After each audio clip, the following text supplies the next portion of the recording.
This is Mark Shepard, Canton Everett, Delaware III, and you're listening to Traveling the Vortex.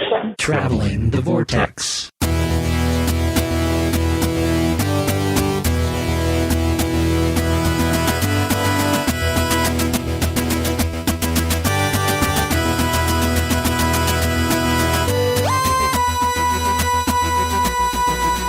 Hello again from Galley. This is Sean from Traveling the Vortex, joined once again by Mel. Hello. And we've got a couple of little things we want to talk to you about today. We titled this episode Breaking the Bank, and I don't think that's a lie. We came away with more autographs than even I anticipated. And there were certainly more that we could have gotten, which I feel kind of bad about, actually. We just didn't have the money for everybody. Yeah, it's just such a huge thing, and you feel kind of bad. I'm one of those fans that feels bad in a way when I go in and it's like, I'm here for so-and-so. But they've got them all sitting at a table, and I have to pass this other person before I get to so-and-so. I feel very obligated to, would you sign this for me, or whatever it happens to be. Okay, so who do you want to talk about first? Let's talk about Louise Jameson. Let's talk about Louise Jameson.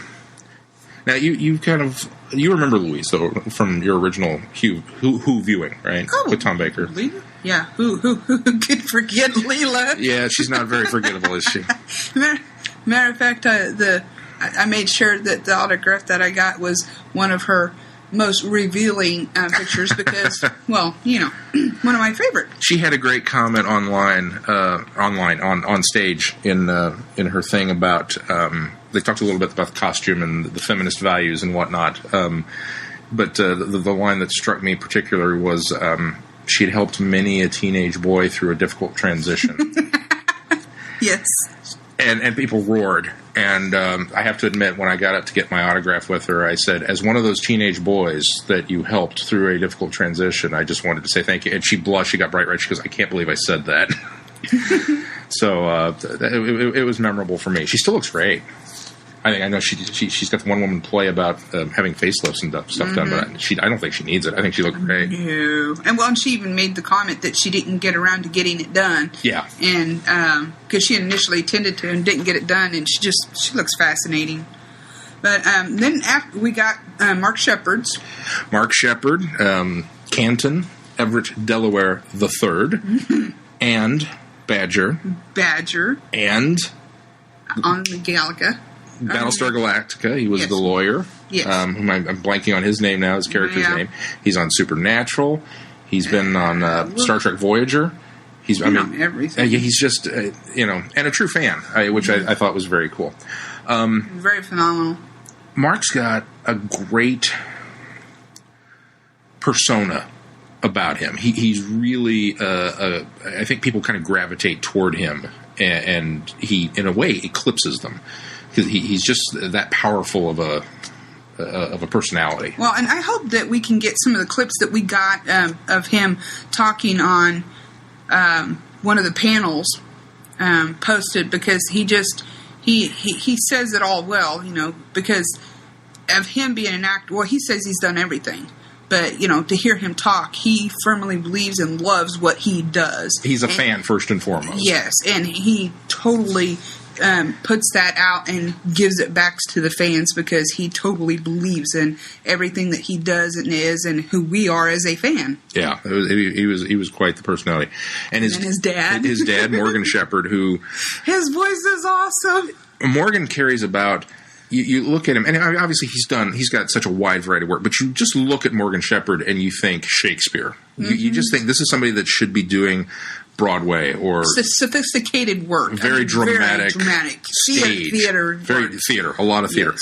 And then you look at the autograph selection. He had a bunch of photos out on his table for people to choose from, and he's got a Klingon that he played in Star Trek VI. He's got a guy with a mohawk from some old English movie. And there was one before that, a kind of conversation of him having with another fan of one of his first British shows that he did. He goes, "Oh my God, you have that?" And he says, that was horrible. And he's going on about exploding ping pong balls and stuff like that. He says, apparently they tied him to a tree at one point. And he said it was right off. But he he totally captures you and draws you in with his voice. So it's so deep and resonating and just powerful and in capturing you in storytelling. He's got a very powerful, resonating presence about him as well. And it was fun because, of course, they put the shepherds together there on the table. So there was a lot of things that sometimes Morgan would be telling a story, and then Mark Shepard would chime in with something, and a lot of verbal bantering going on between them. So they were both a lot of fun and very good. And then sitting next to it, and this is the way it said, it went Tony Curran, it went Mark Shepard, and then it went Morgan Shepard. So it was really awesome because we got to hit all three of them in a row. And I didn't know this, but Tony Curran was the Invisible Man in League of Extraordinary Gentlemen.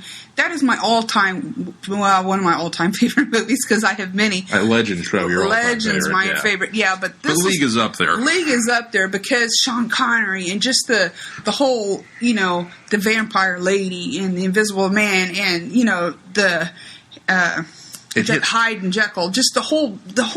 All of it is just fascinating. It hits on a lot of themes that you're into. Yeah. So he's the Invisible Man, and that's the picture I got of him was his, when he's got his face paint on, because that's the only way you can see him, and it's only the front part of his face. And I was like, this is you. This is how I will always remember you.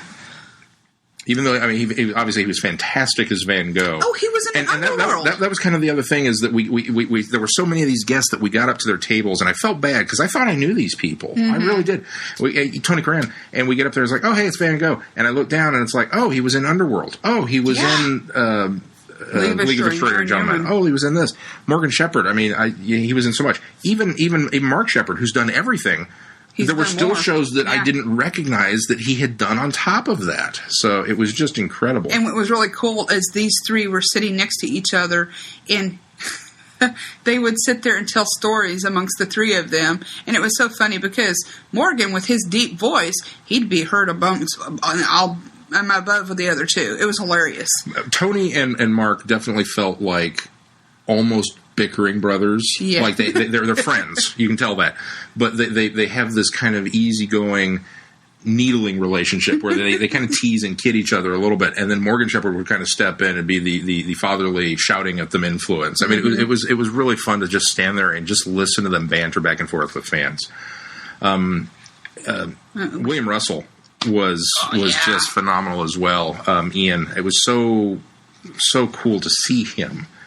Because Ian doing so well. Yeah, well, that's the other thing is he's he's up there in age, but he's sharp. Ian is sharp. Ian Russell is sharp as a tack. and in his panel, he would joke with the audience, and he would people would ask, do you have any memories of Doctor Who? And he would reply, yes. And leave it at that, and the audience would laugh, and the person standing at the mic would kind of get uncomfortable, and then the moderator would have to come in and go, you don't ask close-ended questions.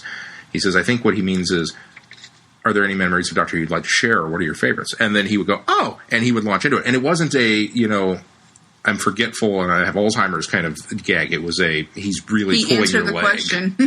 And he would smile as he was saying it, yes. And he would wait. And he was just a lot of fun. And Ian's always been one of my favorite companions. Well, who else have we got autographs? John Delancey. Tell about your John Delancey story. Oh, Delancey. He had things up there from Q, and I totally adore him as Q. But he also had pictures up there from Stargate and from Atlantis. Now, the ones in Atlantis, I think it was Atlantis or Stargate. That's SG-1. SG-1. Where he's got the beard mustache. I love a man with a beard mustache. So I'm like, okay, this is the one I gotta have. And he was very pleasant, very nice, and talkative. Got his autograph and appreciated his work. So you had a good time with Delancey. I was thrilled to shake his hand. And the picture you got was from Torchwood, wasn't it? Miracle Day? I think so, because he's in the conference room and they're discussing some. So yeah. And then we got. Of course, all the Big Finish people were great, which we kind of discussed a little bit. Nicholas Briggs and Barnaby Edwards and all of them. Mm-hmm. And then Camille was in there. Camille was there. It was just such a huge cast. But honestly, our favorite we kind of keep we've gone back to him a couple times, and we had so much fun with him.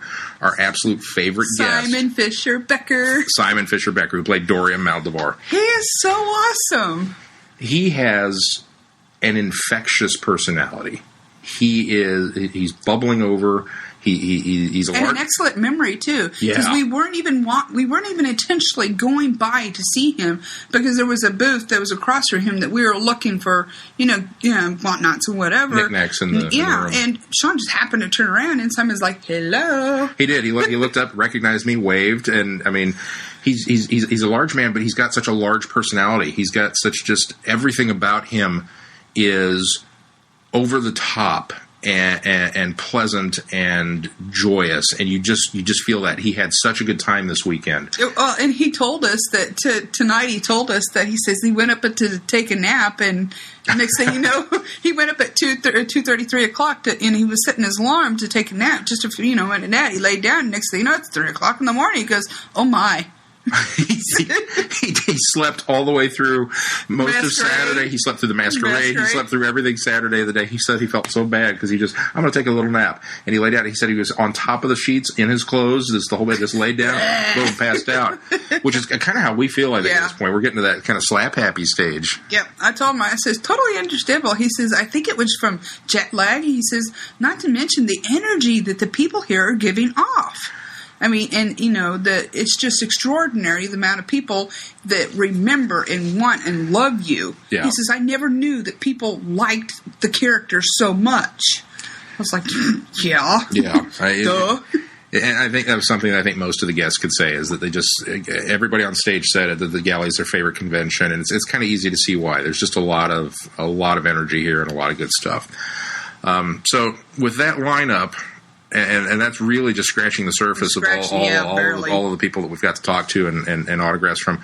We're broke. So yeah, I forgot one more guy. Daniel from Daniel Favivi, yes. Oh my God, that man is very, very, very attractive.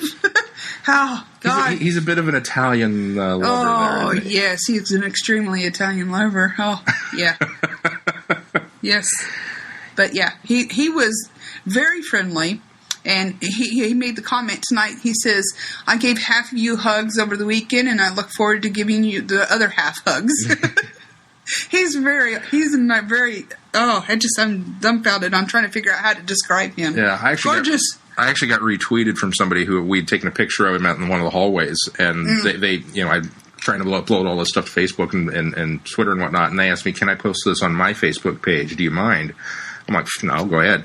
And apparently they'd seen him at The Hub, which is another sci-fi convention, and just really, had a good time with that. So, all right, well, I think we're running a little long on this one, so we've got more updates to go, but I hope you guys are enjoying these. And once again, I'm Sean. I'm Mel. And we're signing off from Galley, live 2012 Los Angeles for Traveling the Vortex. Thank you and good night. Good night.